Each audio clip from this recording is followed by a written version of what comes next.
Hi everyone, this is D-Dub from D-Dub Cubing. Today I'm doing a little bit of a conceptual way of looking at the second block when transitioning from CFOP to Roux. I feel like the second block is one of the harder steps for CFOP users because there's such a big temptation to do rotations. And you should be avoiding rotations. There's no reason to do a rotation during the second block when you're Roux solving. Before I get into that, I just kind of want to talk about the idea of, let me grab the right edge that I want here. Okay. The idea of how edge orientation works.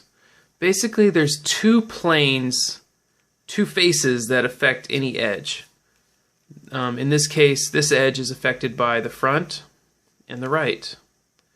And depending on which face I choose, that will dictate the orientation of this when I move it. So if I want to bring this up to the top like this, it'll be red if I use the R face, and if I use the F face, it'll be green. And CFOP users use that all the time without even thinking about that to change the edge orientation. It's just something that naturally comes. However, that habit of naturally shifting is going to cause you to do a lot of rotations when you're solving with Roux. And it's not necessary because the other way to affect this edge orientation is to move it across the M plane. So this M slice will also change the orientation of this edge. So if I bring it from here to here, well, now it's gone from red to green. So it doesn't match up. I bring it across. Now it does match up.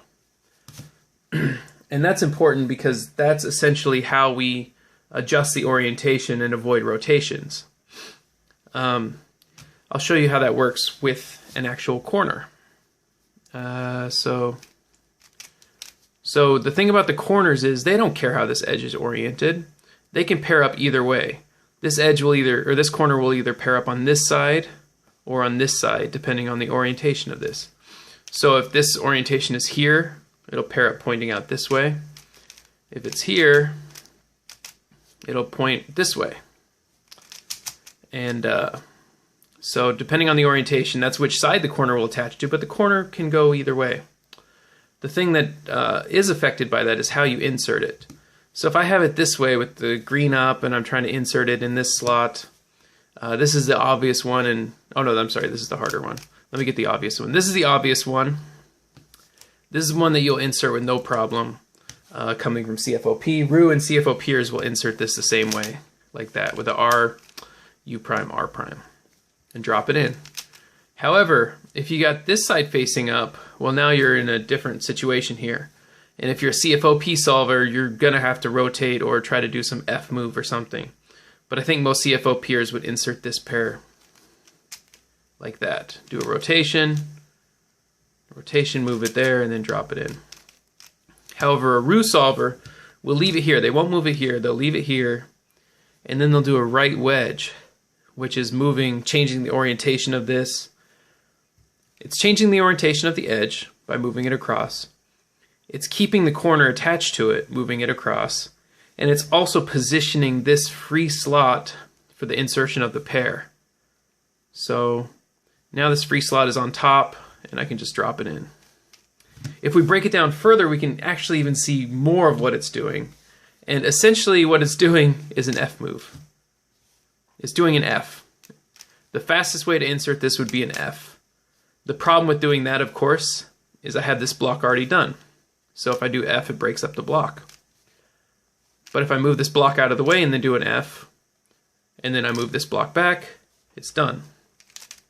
However, we're not going to do an F move during a speed solve. So instead of doing an instead of doing an L, F, L prime, what I'm doing is a right wedge, an RW, right wedge move is the same thing as an L move. That's the same thing, it's just the cube doesn't get rotated. So I do a right wedge, and now I have the finger trick friendly U move, and then I drop it in. Just like that.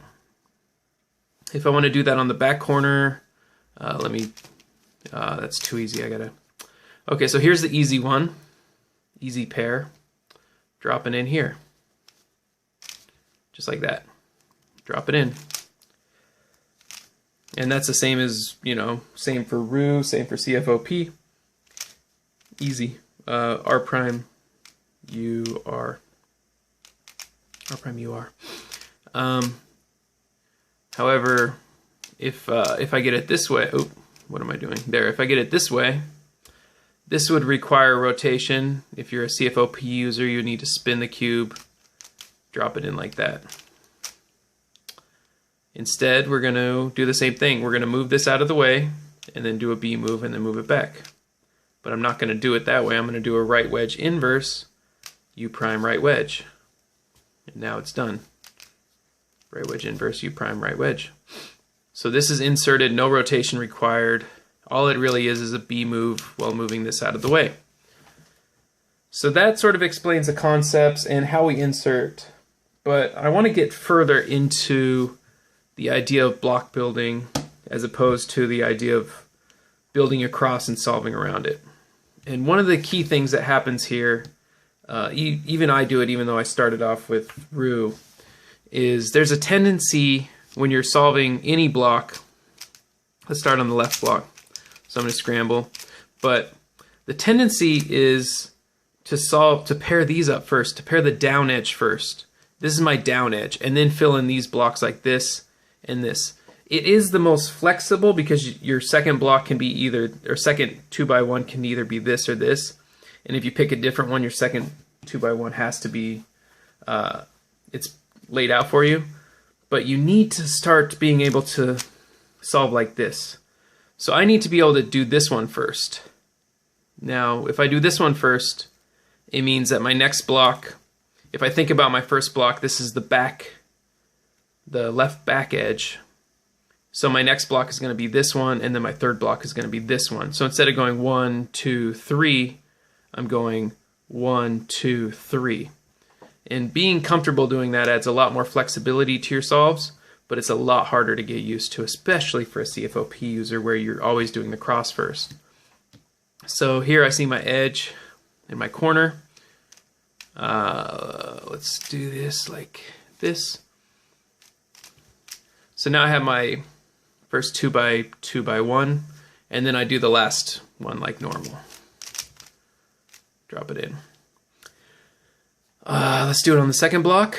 So instead of doing this one, which is the normal one, just for practice, I'm going to do this edge first, which is the, now I have the front edge, which means the one that's going to go here is, instead of inserting on the front, I'm going to insert it on the back, and it's going to be green, white, and then green, white, red, which is right here.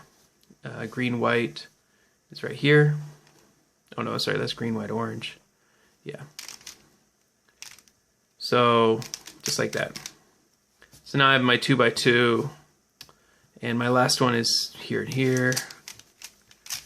So that was an easy one to drop in. So I would like to challenge you, especially if you're coming from CFOP to Roux, do an average of 12 each day where you do not do your comfortable bottom, down bottom, or bottom right or bottom left, down left or down right edge first. Don't do these edges first. Just try. It's going to take a lot longer, but it's going to help you out. Try to do this edge first. Try to do your left front or left back, and your right front or right back edge first. And that's going to sort of get you more into the idea of block building rather than first two layers, because we're not doing first two layers. Good luck. If you have any questions, please let me know. Goodbye.